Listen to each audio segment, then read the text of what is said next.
existe o mundo físico, o mundo material, mas existe o mundo espiritual.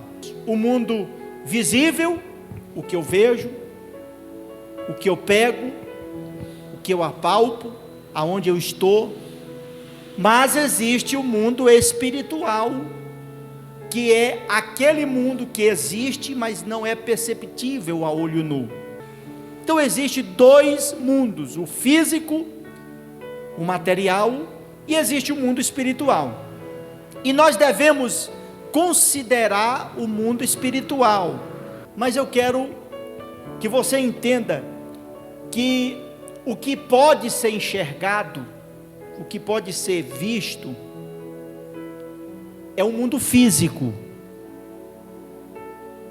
Mas existe um mundo que não podem ser visto com os nossos olhos, não pode ser apalpado, mas que existe. E esse mundo, ele é eterno. Ele não tem fim. Ele é para sempre. Existem dois mundos, duas realidades, duas dimensões. O mundo material, com as coisas que se veem, e existe o mundo espiritual, com as coisas que a gente não consegue ver. Você acreditando nisso ou não, você despertar para conhecer esse mundo espiritual ou não, ele existe. É como esses dois mundos são coexistentes ao mesmo tempo. É semelhante a uma esponja mergulhada na água. Pensa numa esponja mergulhada na água. A água está dentro da esponja e a esponja está dentro da água. Assim é o mundo espiritual e o mundo material. Eles estão imersos um no outro. Não tem como eu me separar de um. Eu sou. Olhe para o pastor Charles, escute isso aqui, grave isso no seu coração. Você não é um corpo que tem um espírito, você é um espírito que habita num corpo. No dia que esse corpo tombar, o corpo volta à terra, mas a vida sua continua. Porque quando Deus criou o boneco da terra, do pó, da cinza, estava lá o boneco do pó, da cinza. Quando Deus coloca dele no boneco, soprou as narinas, quando Deus soprou as narinas, o homem passou a ser alma vivente. O homem deixou de ser só matéria, ele passou a ser um ser espiritual. Deus nos deu a oportunidade de vivermos essas duas dimensões. O mundo espiritual nunca acaba, mas o mundo material, ele acaba, ele é temporário, ele teve começo e ele terá fim. Olha, então o mundo espiritual, irmãos, ele é eterno, ele não acaba, ele não tem fim. O mundo material tem fim. Por isso eu preciso considerar o mundo espiritual. Por quê? Porque o mundo espiritual, ele é superior ao mundo material. O mundo físico é esse que nós estamos, e estamos aqui de passagem. Mas o mundo espiritual, que é para onde nós vamos, é eterno, não tem fim. O mundo espiritual é o mundo que Deus está. O mundo espiritual é o mundo que Jesus está, que o Espírito Santo está, que os anjos de Deus estão. O mundo espiritual também, vou dizer algo que é muito profundo, é o mundo que Satanás está. Porque Satanás, ele não é matéria, ele é um espírito, é um anjo caído, é um demônio. Demônio é um espírito. Mas eu quero dizer, irmãos, que o mundo espiritual, Deus está lá. Olha o que aqui está escrito, coloca para nós João, Evangelho de João, do apóstolo João, capítulo 4, versículo 24. Olha o que aqui diz: Deus, ele é o que? Espírito. E é necessário que os seus adoradores, quem é adorador de Deus aqui? Você é adorador de Deus? Então esses adoradores, que também são seres espirituais, mas que estão vivendo no mundo físico, nós estamos vivendo aqui no mundo físico, mas nós somos seres espirituais também, e esses adoradores, diz que, e os seus adoradores o adorem em espírito e em verdade. Então quando eu busco a Deus, quando eu adoro a Deus, eu estou adorando no mundo espiritual, no mundo que não é físico. A Bíblia diz que Deus é espírito. Eu estava numa sala de aula um dia, e um professor disse que iria provar que Deus era água, e eu fiquei pensando, digo, vai dar problema, porque eu não vou aceitar isso. E o professor disse, Deus é água. A minha esposa estava no dia, a gente estudava na mesma sala. Deus é água. Eu disse, aí foi perguntando, Deus é o que para você? Aí um rapaz dizia, Deus é o Criador. Ele disse, então Deus é água, porque a água cria tudo. E o outro dizia, Deus é, quem é Deus para você? E o outro dizia, Deus é um ser poderosíssimo. Ele disse, então Deus é água, porque a água tem poder, a água apaga o fogo, a água dá vida, a água é poderosa, nada pode deter o poder da água. E Deus é o quê? E todo mundo foi falando, ele chegou em mim e disse assim, e aí pastor, vamos ver mesmo se o senhor é pastor mesmo agora. E eu fiquei pensando, ele disse assim, quem é Deus para você? Deus é o quê? Eu falei, Deus é espírito. Agora vá lá no quadro e diga que Deus é água. Deus é espírito. Aí ele disse, mas não concordo. O senhor pode não concordar, mas Deus é espírito. E aqueles que se aproximam de Deus, que buscam a Deus, que se entregam a Deus, deve buscá-lo em espírito e em verdade. Nós operamos nos dois mundos. Olhe para o pastor Charles, nós operamos nos dois mundos. Nós somos um espírito que habitamos em um corpo. Nós não somos um corpo que tem um espírito, é o contrário. Olhe para mim e leia comigo, Emerson, 1 Coríntios capítulo 2 e versículo 15.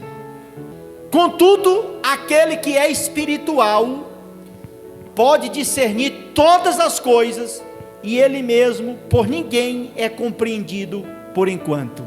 Isso é forte. Isso aqui é forte. Quem é espiritual, irmã Sandra, ele pode discernir todas as coisas, porque o crente, irmãos, ele vive uma dimensão que o mundo natural não vive. O cristão, ele vive sempre com um olhar espiritual, ele está sempre vendo o que outros não estão vendo, e o que ele está vendo ninguém vê. Ninguém pode conseguir, irmã Sandra, compreender a vida de uma pessoa espiritual. Um homem, uma mulher espiritual, irmão, ele até no relacionamento dele, ele é diferente. Enquanto os casais se brigam, vão na faca, vão no tiro, vão na porrada, vão na polícia, em tudo, o espiritual vence todos os problemas na oração, na humildade, na consagração. Quando a mulher está doida, ele levanta a mão e repreende e diz em nome de Jesus, nós vamos vencer. Ele acalma tudo, porque ele está sempre vivendo o espiritual. Aquele que é espiritual discerne tudo e não é compreendido por ninguém. Os irmãos entendem? O mundo espiritual, irmãos, ele influencia o mundo físico, o mundo material. Sabia disso? O mundo espiritual influencia o mundo físico. Igreja, tome muito cuidado com a sua vida de fé. Não seja uma pessoa que reage aos problemas da vida.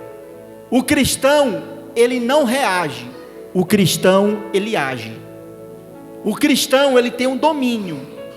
Ele não é influenciado. Porque reagir significa que eu já fui atingido.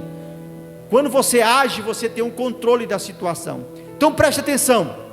Existem problemas que têm origem espiritual e só pode ser resolvidos com as armas espirituais. Coloca para nós, Emerson, 2 Coríntios capítulo 10, versículo 3 e o 4. Porquanto, embora vivemos como seres humanos, olha aqui, porquanto embora vivemos como seres humanos, não lutamos segundo os padrões deste mundo. Nós vivemos como seres humanos, mas nós não lutamos como os humanos fazem. O cristão, o convertido a Cristo, ele age diferente. No versículo 4, olha: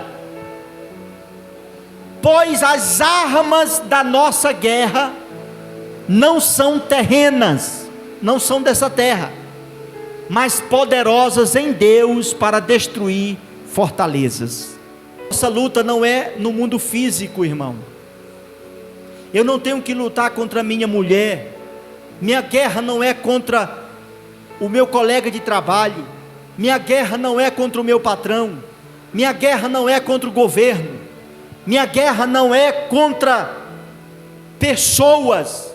A minha luta, ela é espiritual.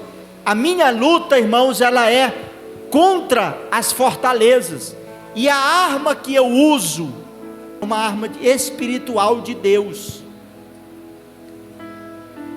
Eu luto com as armas espirituais. Quais são minhas armas? Oração, jejum, consagração, vida de vigilância, vida na presença de Deus no altar. E para concluir, nossa sociedade está cada vez mais materialista. Sabia disso? Que as pessoas estão cada dia mais especialistas, conscientes no mundo material, e conhece menos cada dia o mundo espiritual, irmã Sandra. O que tem de pessoa bom de negócio, o que tem de pessoas que é empresária, que tem de pessoas que levantam cedo para ganhar a vida, para vencer a vida, o que tem de pessoas, de cristãos, que não tem mais visão espiritual, que está vivendo somente as coisas materiais dessa vida. E o pastor Francisco disse aqui hoje, Mateus 6:33, que o cristão deve buscar em primeiro lugar, o reino de Deus, a sua justiça, e as outras coisas que eu preciso, Ele acrescenta. Você consegue entender o que eu estou lhe dizendo? O que é o mundo? O que é buscar o reino de Deus? É buscar, irmãos, a presença de Deus, a vontade de Deus. É sair, pastor Francisco, do mundo físico para entrar no mundo espiritual. O reino de Deus não é o reino deste mundo. Então ponham em primeiro lugar o reino de Deus na sua vida, e as coisas materiais o Senhor vai colocar e entregar para você. E em último lugar, nós precisamos atentar para o mundo espiritual.